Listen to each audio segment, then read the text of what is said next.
Jamie Dimon back on the Hill today. Also, Marco Rubio, a name some consider a possible running mate for Mitt Romney, is going to be joining us later in the show. These are just a few of the topics we're hoping Donald Trump will cover this morning. He joins us right now on the Newsline. And Donald, good morning to you. Good morning, Becky. Hey, before we get to some of those other topics, can I ask you what you're thinking about Europe right now and what this means for our markets here? It was a little bit of a surprise with the action yesterday. Well, it's a total mess. I mean, I know so many people over there, they don't know what's happening. But the whole Euro thing, I think, eventually is doomed. It's going to be doomed. I can't see Germany bailing out other countries because I know the German people, hardworking people, if somebody wants to retire at 45 or 50, they're not going to have it. So I see ultimately a lot of these countries going back to their own currencies. And, you know, the world will continue. Will it affect us? Probably, but I don't think it'll be nearly as bad as people are saying. Is it creating a buying opportunity right now? I know last week we talked to you about some of the potential bargains that you could get, at least in real estate over there. Well, I think it's an amazing buying. As an example, Jillian was just mentioning Spain. Spain's a great place. It's a great country. It's got a lot of problems. It's got too much debt, very much like us, very much like this country. But what an opportunity. You know, she's talking about all of those empty homes and apartments, and they're probably selling for nothing. You go and you buy them. Look at Miami. Miami is the greatest example. I mean, 4 or 5 years ago, 2 years ago, actually a few months ago, Miami is booming, and a few years ago it was a disaster area.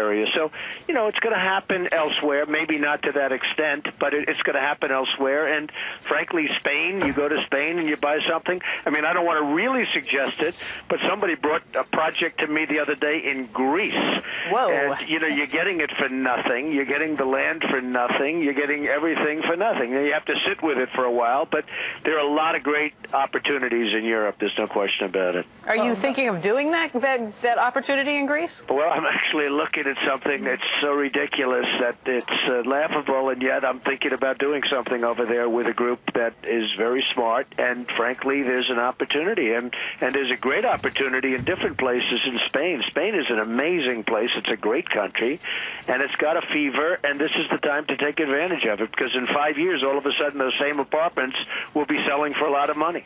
Well, Donald, it's Gillian Ted here from the Financial Times. Hi. I mean, I'm sure you could buy an entire fleet of Greek, or string of Greek islands right now.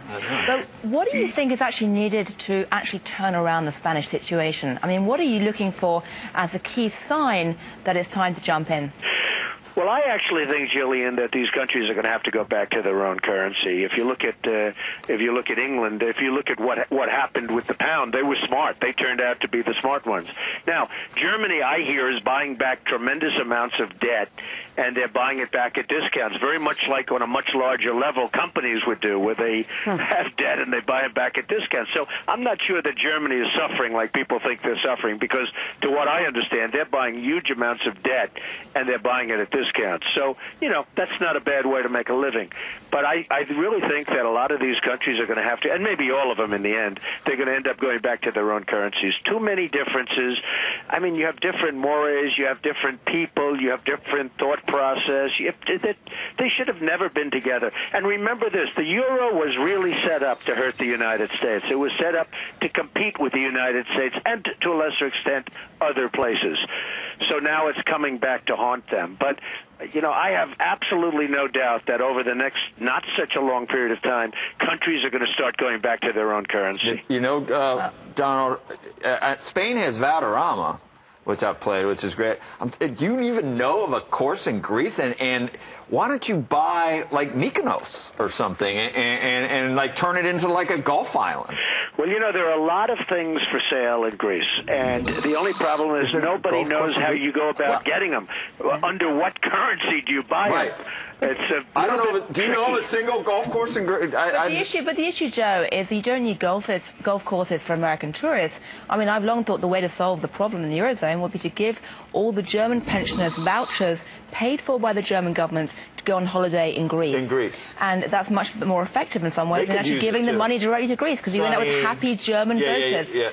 So the question really is, can you create an infrastructure in somewhere like Greece or Spain to turn it into the Florida of the Eurozone and make Germans like snowbirds for Europe? Well, I don't think they can ever pay back the money they owe. Right. I mean, they owe so much money that no matter what happens, I don't care how good their economy turns, they're never going to be able to pay it back. And therefore, they're going to end up going back to the drachma. They're going to end up going back to their own currency.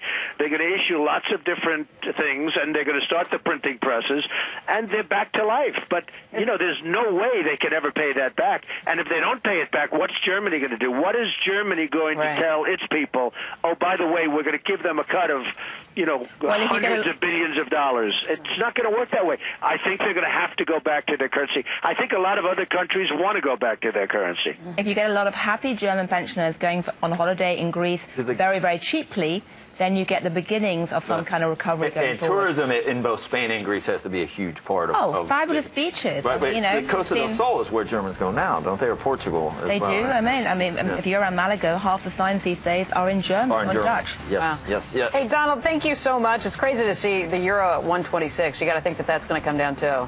Well, I think it's going to come down, and I think it's going to be very interesting what happens over the next 2 years. But I really believe these countries are going back to their own currencies, and probably the sooner the better for them. Thank you, Donald. Great talking to you as always.